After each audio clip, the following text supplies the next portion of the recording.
abertura da nossa semana da FCM e a gente vai discutir saúde da população negra. O Jones Manuel já está aqui e a gente está muito animado, vai ser muito legal, vai ter muita troca, muita conversa.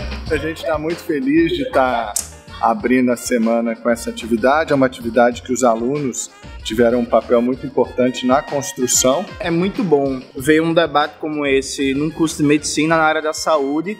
A saúde é necessariamente também um fenômeno social, um fenômeno histórico, um fenômeno econômico, né? A gente não pode pensar a saúde em separado das determinações socioeconômicas de vida da população no geral e da população negra em particular. Então, trazer um debate crítico sobre saúde que vai além de uma perspectiva hospitalocêntrica e medicocêntrica e consegue pensar o ser humano na sua totalidade, acho que é fundamental para uma formação crítica, humanista e qualificada dos médicos e médicas e profissionais da saúde para fortalecer o nosso SUS.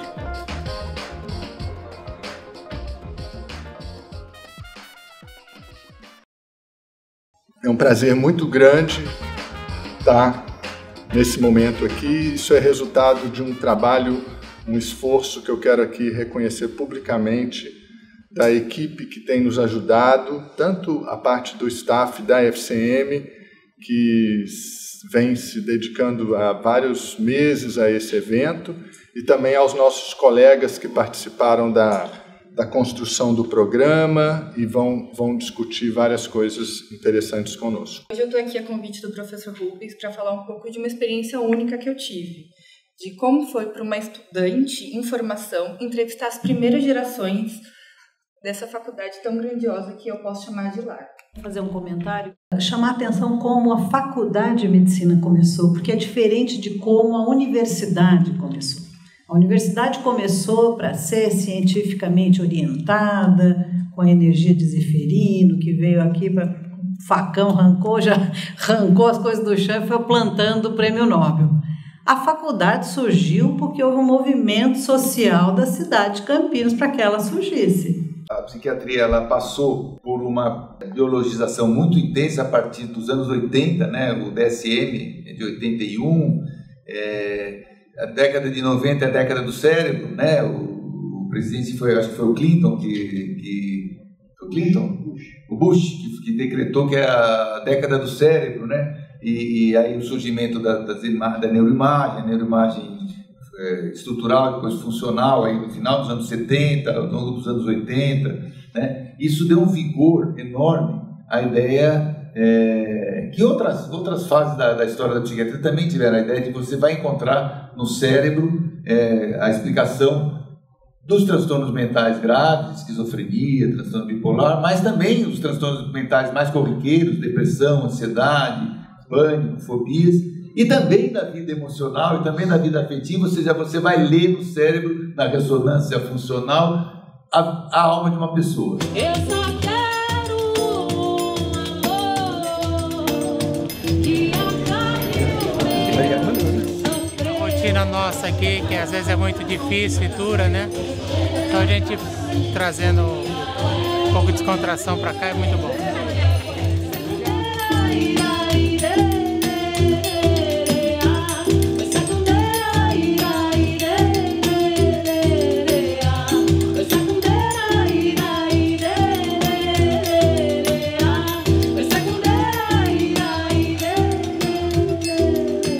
De pesquisa. A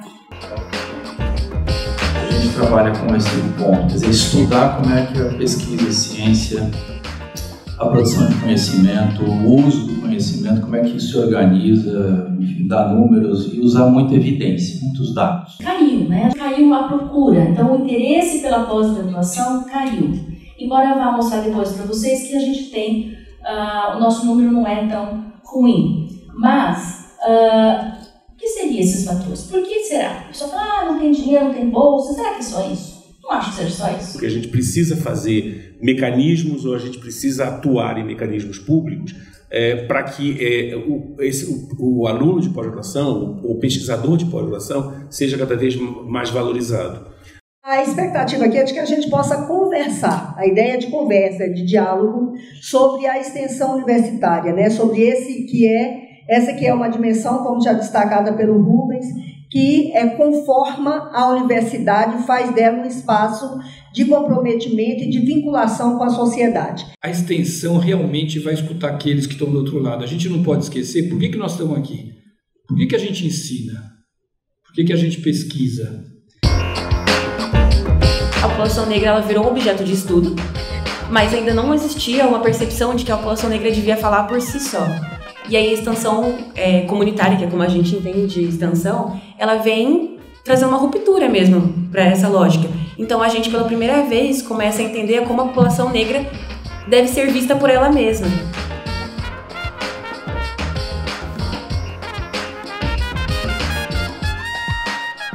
Eu sou Yolanda Manuel, eu estou terminando o mestrado em clínica médica. Tenho eles como uma fonte de inspiração, porque eles também passaram por aqui e hoje atuam na área da medicina. Muitos deles são as pessoas que eles são hoje, excelentes profissionais, graças à Unicamp também.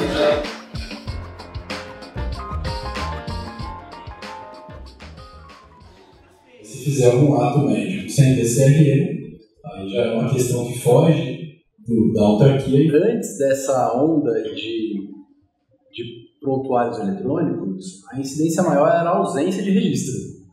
Então, ou prontuário de uma linha, ou prontuário de uma linha sem data, sem carimbo, era uma frase jogada ali, ou às vezes na prescrição, né, uma evoluçãozinha médica ali de uma linha.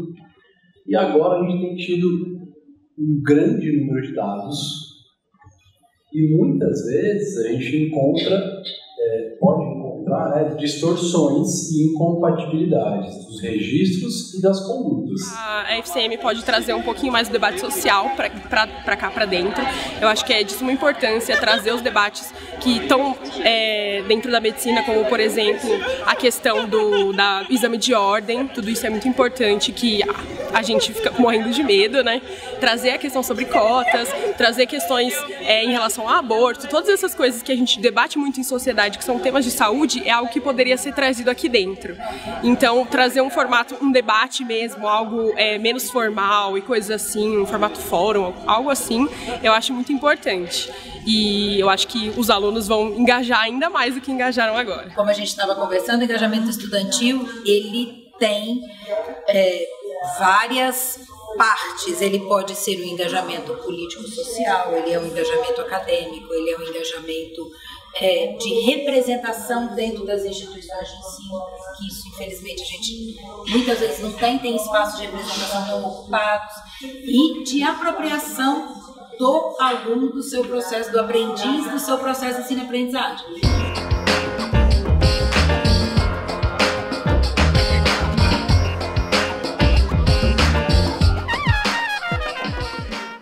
Hoje nós estamos começando aqui o Seminário Internacional de Carreira Docente, na verdade, nas profissões da saúde, né? Carreira docente específica nas profissões da saúde, e nós fazemos esses eventos já faz muitos anos, né? A cada 2 anos, já é a 7ª edição, portanto há 14 anos, e é um evento único, não existe esse tipo de evento no país e, de fato, pouco fora também não. I want to appreciate all the work that went into organizing this conference, to have an opportunity to talk with you today.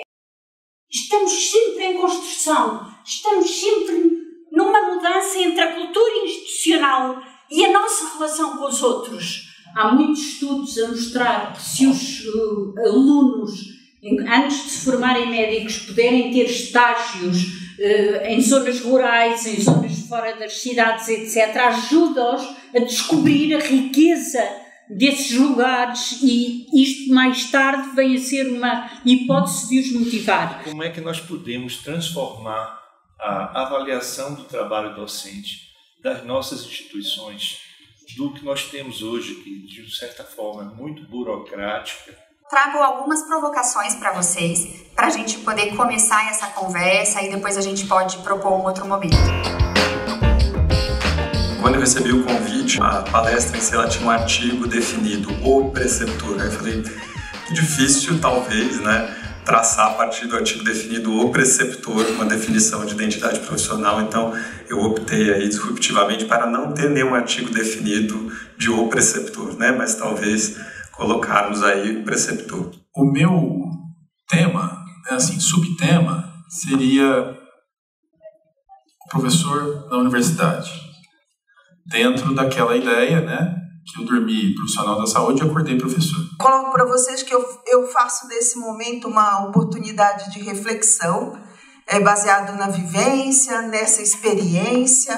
Então a minha pergunta é essa: como que, na sua perspectiva, a extensão pode contribuir com a formação da identidade profissional e do propósito profissional? Não fica claro na redação deles se eles identificaram ou não determinados itens. Agora isso vai ser diferente. Imagina se faltam médicos para assistência, como nós vamos ter docentes?